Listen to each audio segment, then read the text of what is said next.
Après avoir compris les piliers, il est essentiel de distinguer ce que les juristes appellent les obligations, en arabe wajib. Contrairement au pilier, qui est indispensable à la validité même de l'acte, l'obligation est un élément requis dont l'omission n'annule pas la umrah, mais nécessite une compensation selon la majorité des savants. La première obligation concerne le miqat. Le prophète, sallallahu alayhi wa sallam, a fixé des lieux précis à partir desquels l'entrée en état d'ihram devient obligatoire pour ceux qui souhaitent accomplir le hajj ou la umrah. Il a dit « Ces lieux sont pour leurs habitants et pour ceux qui y passent en voulant accomplir le hajj ou la umrah. » Dépasser le miqat sans entrer en état d'ihram constitue une faute selon l'ensemble des écoles. La majorité des juristes considèrent que si la personne ne revient pas au miqat, elle devra offrir une compensation. Deuxième point, le respect des interdits liés à l'ihram. Allah subhanahu wa ta'ala dit dans le Coran: le hajj a lieu durant des mois connus.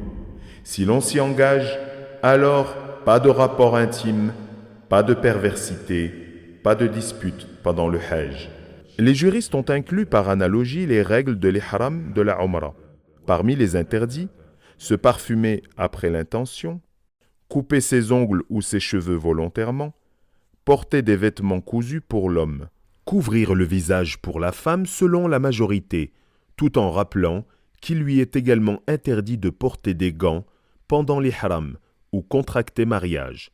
La violation de certains interdits de l'ihram peut entraîner une compensation appelée fidya, sans annuler la umrah. En revanche, les rapports intimes avant l'achèvement du rite comptent parmi les cas graves qui invalident l'adoration. Quant au mariage conclu pendant l'ihram, il est invalide selon les juristes.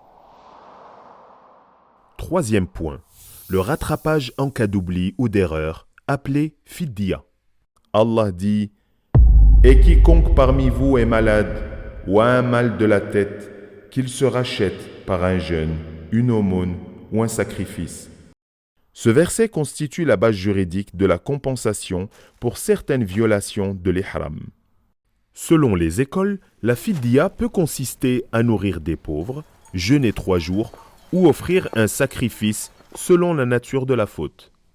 Les divergences existent sur certains détails, notamment entre les écoles hanafites, malikites, shafi'ites et hanbalites.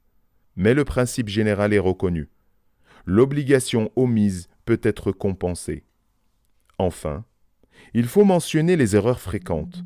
Beaucoup confondent piliers et obligations, pensant que toute faute annule la umrah. D'autres ignorent les règles du miqat et entrent en état d'ihram trop tard. Certains exagèrent la crainte au point de paniquer inutilement. Il est donc essentiel de retenir cette règle simple.